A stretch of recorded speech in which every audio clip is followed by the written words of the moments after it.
नमस्कार दोस्तों, जय हिंद, वंदे मातरम। मैं आपके साथ जायसवाल सर, आप सभी का स्वागत अभिनंदन है टीटी फैमिली शिक्षकों के परिवार जायसवाल कोचिंग सेंटर पर पावर्ड बाई शिक्षा ही प्रकाश है। दोस्तों, आज की क्लास में हम बात करने वाले हैं पर्यावरण ईवीएस की क्लास नंबर 3 एनसीईआरटी के पैटर्न पर आधारित है बाई जायसवाल सर। इसके पहले 2 क्लासेज ऑलरेडी कंप्लीट कर चुके हैं। प्रत्येक क्लास में हम 20 क्वेश्चंस करते हैं, यानी 40 क्वेश्चंस कंप्लीट कर चुके हैं, जिसका आई बटन पे यहाँ पे ऑलरेडी लिंक दे दिया गया है। तो चलिए देर न करते शुरुआत करते हैं। इस क्लास में भी हम टॉप 20 क्वेश्चंस करेंगे आपके सिलेबस के अकॉर्डिंग, और सी-टेट में सबसे ज़्यादा प्रश्न पूछे जाने वाले प्रश्नों की भी बात करेंगे। 20 में से आप लोगों को फीडबैक है, आप लोगों को कमेंट के माध्यम से अवश्य शेयर करना है, अवश्य बताना है। तो आज की क्लास का पहला प्रश्न है, पर्यावरणीय असंतुलन का कारण है। पर्यावरणीय चेतना का भाव, भौतिकवादी सोच, भोगवादी प्रवृत्ति या इनमें से सभी। देखिए साथियों, पर्यावरणीय जो असंतुलन का कारण क्या हो सकता है। जो हमारे पर्यावरण में असंतुलन हो रहा है, उसका रीजन, उसका कारण बताना है, और उसका रीजन और कारण एक ही है और वह सभी लोग जानते हैं। वह दोस्तों, पर्यावरण संतुलन का मुख्य कारण क्या होता है? पर्यावरणीय चेतना का अभाव होना, यानी पर्यावरण के प्रति जागरूकता में कमी होना, पर्यावरण के प्रति जागरूक न होना। ठीक है, तो इसी क्या कहते हैं? चेतना में कमी होना या चेतना में अभाव। तो ये यहाँ पे पहला ऑप्शन हमारा सही हो जाएगा। इसके साथ ही साथ दोस्तों, पर्यावरण चेतना में अभाव के कारण भौतिकवादी सोच भी हो सकती है, भोगवादी प्रवृत्ति भी है। यानी कि पहले ऑप्शन के साथ साथ हमारा जो दिया गया भोगवादी प्रवृत्ति, यानी केवल हमें यूज करना है, केवल हमें यूज आना है, भौतिकवादी सोच होना। ठीक है, तो ये तीनों जो है हमारे पर्यावरणीय असंतुलन के कारण है। तो उपरोक्त सभी वाला हमारा ऑप्शन सही हो जाएगा। क्योंकि देखिए, हम सभी जानते हैं कि बढ़ती जनसंख्या, बढ़ता अंधाधुनीकरण के कारण पर्यावरण का संतुलन बिगड़ रहा है, जिस कारण अनेक प्रकार की प्राकृतिक आपदाएं असमय आ रही हैं। मतलब कोई निश्चित नहीं है कब क्या आ रहा है। अभी देखिए, भूकंप के झटके लगभग हफ्ते में 2 बार आपके दिल्ली और कह सकते हैं वो इलाका पूरा है, तो ज़्यादातर आ चुका है। दूसरा प्रश्न है, पर्यावरण एक स्रोत है, अधिगम का है, औषधि का है, ऊर्जा का है या इनमें से सभी। वैसे कहा जाए तो भूकंप के लिए नेपाल केंद्र है मेन। बाकी सारी चीज़ें आप सभी लोग जानते हैं, डेली आप लोग अपडेट रहते हैं सोशल मीडिया पर। पर्यावरण जो एक स्रोत होता है वह अधिगम का भी होता है, औषधि का भी होता है और ऊर्जा का भी होता है। तो इनमें से सभी वाला ऑप्शन हमारा सही हो जाएगा। अब आप बोलेंगे अधिगम का कैसे होता है। देखिए, पर्यावरण अधिगम, औषधि एवं ऊर्जा तीनों का स्रोत होता है। पर्यावरण से प्रचुर मात्रा में पादप औषधियों की प्राप्त होती है। पर्यावरण अधिगम से छात्रों में सामंजस्य एवं भावनात्मक क्षमता का विकास होता है। अब आई होप आप लोग समझ गए होंगे। इसी के साथ ही अगला प्रश्न है, अगर आप इसके पहली क्लास देखा होगा तो ये प्रश्न का उत्तर आप लोग आसानी से दे लेंगे। 10% का नियम दिया गया, लिंडमैन द्वारा, गोल्डमैन द्वारा, बेकमैन द्वारा या उपरोक्त में से कोई नहीं। तो 10% का नियम किसके द्वारा दिया गया? आप सभी लोग जानते हैं 10% का नियम जो है लिंडमैन के द्वारा दिया गया। कब दिया गया था? 1942 में, 1942 में दिया गया था। ये भी आपको सन के साथ याद करना है। और ये जो नियम है ऊर्जा उपभोग से संबंधित है। इसके अनुसार जंतु उत्पादक जो हरे पौधे होते हैं, इनकी शुद्ध प्राथमिक उत्पादकता का 10% भाग जो है अपने संचित में यह स्टोर करता है। जब कोई मांसाहारी जंतु इस शाकाहारी जंतु को खाता है तो वह शाकाहारी की 10% ऊर्जा का ही संचित करता है। आई होप अब आप लोग समझ गए होंगे। मेरे प्यारे प्यारे भाइयों की प्यारी प्यारी बहनें, गृहिणी जिनका सपना है सी-टेट एग्जाम को फतेह करना, आप सभी का वेलकम, अभिनंदन है। आप सभी लोग अपना अपना स्कोर अवश्य शेयर कीजिएगा। जैविक पर्यावरण में क्या शामिल होता है? उत्पादक शामिल होते हैं, उपभोक्ता, अपघटक या उपरोक्त सभी होते हैं। तो आप सभी लोग जानते हैं कि जैविक पर्यावरण में जो शामिल होता है वह उत्पादक भी होता है, उपभोक्ता भी होता है और अपघटक भी होते हैं। यानी उपरोक्त सभी हमारा जो फोर्थ ऑप्शन दिया गया वह हमारा सही हो जाएगा। नो डाउट, आई होप प्रत्येक प्रश्न को आप लोग अच्छे तरीके से समझ रहे हैं, क्योंकि आप जानते हैं सभी प्रकार के जीव जंतु, मनुष्य, पेड़ पौधे, ये सारे किस में आते हैं? जैविक पर्यावरण या प्राकृतिक पर्यावरण के हिस्सा होते हैं। पारिस्थितिक तंत्र अर्थात इकोसिस्टम के जीवी घटक जैसे उत्पादक पेड़ पौधे होते हैं, उपभोक्ता जीव जंतु होते हैं और अपघटक जीवाणु और कवक होते हैं। तो आप ये भी समझ गए उत्पादक कौन, उपभोक्ता कौन और अपघटक कौन। ठीक है, तो ये सारी चीज़ें डिटेल के साथ लेकर आते हैं ताकि आप लोग अच्छे तरीके से समझ सकें।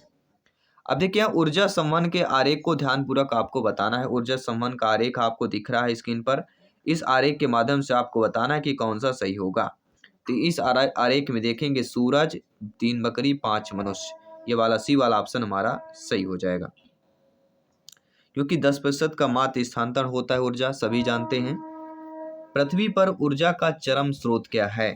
तो पृथ्वी पर ऊर्जा का जो चरम स्रोत कहलाता है, सभी लोग जानते हैं, सनलाइट, अर्थात सूर्य का प्रकाश की बात करते हैं। ठीक है, तो यहाँ पे हम सूर्य के प्रकाश की बात करेंगे, यानी सूर्य बी ऑप्शन सही हो जाएगा। ठीक है, आइए बात करते हैं अगले प्रश्न की। अगला प्रश्न है, निम्नलिखित में से कौन सी खाद्य श्रृंखला घासी मैदान की नहीं है? कीट, मेढक, सांप, खरगोश, लोमड़ी, शेर, प्लावक, मछली, व्हेल, चूहा, सांप, गिद्ध। देखिए ऐसी खाद्य श्रृंखला जो घासी मैदान की नहीं है वह है प्लावक, मछली, व्हेल, क्योंकि ये समुद्री के कहला जाते हैं। ये श्रृंखला जो है समुद्री घासी की कहला जाती है। प्लावक, मछली, व्हेल खाइए खाद्य श्रृंखला जलीय क्षेत्र, समुद्री या जलीय क्षेत्र कहा जा सकता है। प्लावक जो होता है एक सूक्ष्म घास होती है जो मछलियों का आहार होती है, भोजन होती है। प्लावक को कौन खाता है? छोटी मछलियाँ। छोटी मछलियों को कौन खाती है? बड़ी मछलियाँ, जैसे व्हेल हो गया। तो प्लावक यहाँ पे उत्पादक हो गया। छोटी मछली प्राथमिक श्रेणी के हो गए, और द्वितीयक श्रेणी से लेकर तृतीयक श्रेणी में हमारी क्या होती है? व्हेल होती है। ये सारी चीजें हैं आपके। ठीक है, आई होप आप समझ गए होंगे। आइए बात करते हैं अगले प्रश्न। अत्यधिक चारण का परिणाम क्या होता है? मृदा प्रदूषण होती है, मृदा अपरदन होता है, ताप प्रदूषण होता है, या जलवायु परिवर्तन होता है?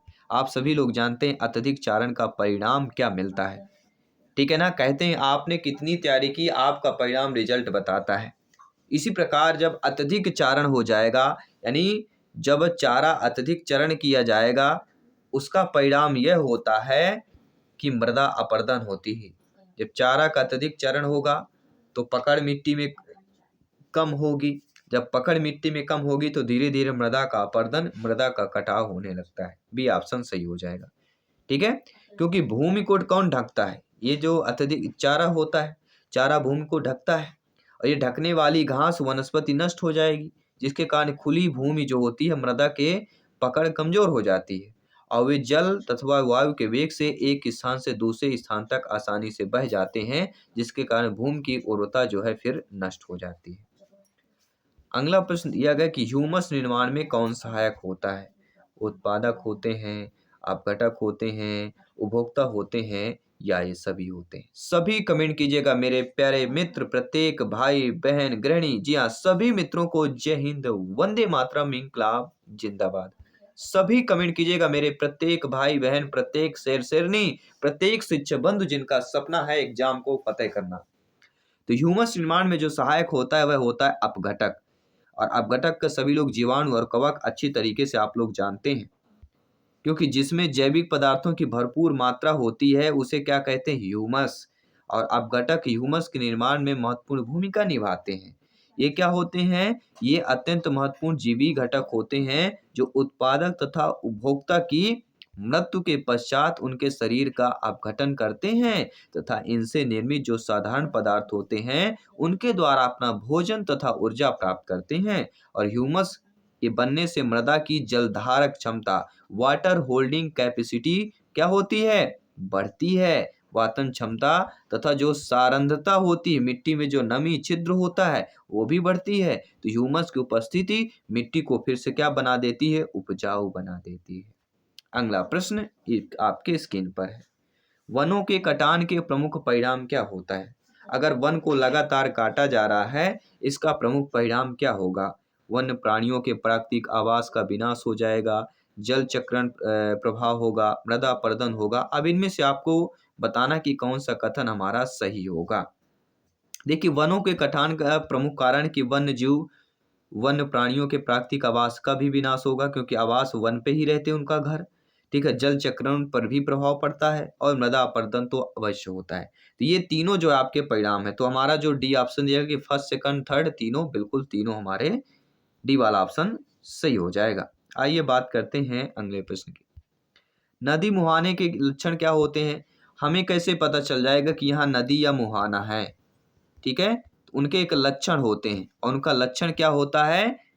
ताजा एवं खारा जल होगा, समृद्ध जैव विविधता होगी और अत्यधिक उत्पादकता होगी। अर्थात उपरोक्त सभी ये लक्षण जो है नदी मुहाने के ये लक्षण दिए गए हैं। अगला प्रश्न स्क्रीन पर है। खाद्य श्रृंखला द्वारा घातक रसायनों की निरंतर बढ़ती मात्रा क्या कहलाती है? परिस्थितिक संतुलन, जैव सांद्रण, खाद्य स्तर या जैव अपघटन कहलाता है। तो आप सभी लोग जानते हैं खाद्य श्रृंखला द्वारा जो घातक रसायन होते हैं इनके निरंतर बढ़ती मात्रा से जो है जैव का सांद्रण क्या कहलाता है? जैव सांद्रण। ठीक है, देखिए जैव सांद्रण की बात करते हैं क्योंकि जैव सांद्रण में पर्यावरणीय से किसी प्रदूषक का खाद्य श्रृंखला के प्रथम जीव में सांद्रण क्या होता है? बढ़ता जाता है। इसलिए हमारा ऑप्शन सही हो जाए। दोस्तों जल चक्र को नियंत्रित करता है, सभी कमेंट कीजिएगा। जी हाँ, मेरे प्रत्येक sisters and brothers and teachers सभी कमेंट कीजिएगा। जल चक्र को कौन नियंत्रित करता है? घास स्थल, वन, प्लावक या उपरिरोही कहते हैं, उपरिरोही। तो जल चक्र को जो नियंत्रित करते हैं आप सभी लोग जानते हैं, वन जो होते हैं वह जल चक्र को नियंत्रित करते हैं। ठीक है, देखिए वन वन्य जीवों के निवास भी होते हैं, हम पहले भी बात कर चुके हैं एक कथन के माध्यम से। इससे समाज का सौंदर्य, पर्यटन, सांस्कृतिक मूल विकसित होता है। वनों का प्रभाव कार्बन चक्र, ऑक्सीजन चक्र पर भी पड़ता है। वन CO2 की उचित मात्रा वातावरण में बनाए रखता है। वन वातावरण में जल चक्र को भी नियंत्रित रखते हैं। ये सारे महत्वपूर्ण कार्य हैं आपके वनों के। अगला, पेड़ों की कटाई घटाती है। पेड़ों की कटाई किसकी कमी करती है या किसको घटाती है? तो पेड़ों की कटाई जो होती है वह किसकी है? वर्षा को घटाती है। कैसे? देखिए पेड़ों की कटाई का सीधा प्रभाव हमारे परितंत्र पर पड़ता है। पेड़ों की कटाई से मृदा अपरदन तीव्र गति से होता है। पेड़ मृदा के अपरदन व भूस्खलन को रोकते हैं, जिससे बाढ़ व सूखे की तीव्रता में कमी आती है। और पेड़ों की कटाई से वर्षा की मात्रा में कमी होती है, जिससे सूखा पड़ने की संभावना बढ़ जाती है। तो अब आप लोग समझ गए होंगे। ठीक है, आइए बात करते हैं अगले प्रश्न की। दोस्तों निम्न में से कौन पर्यावरण के लिए हानिकारक है?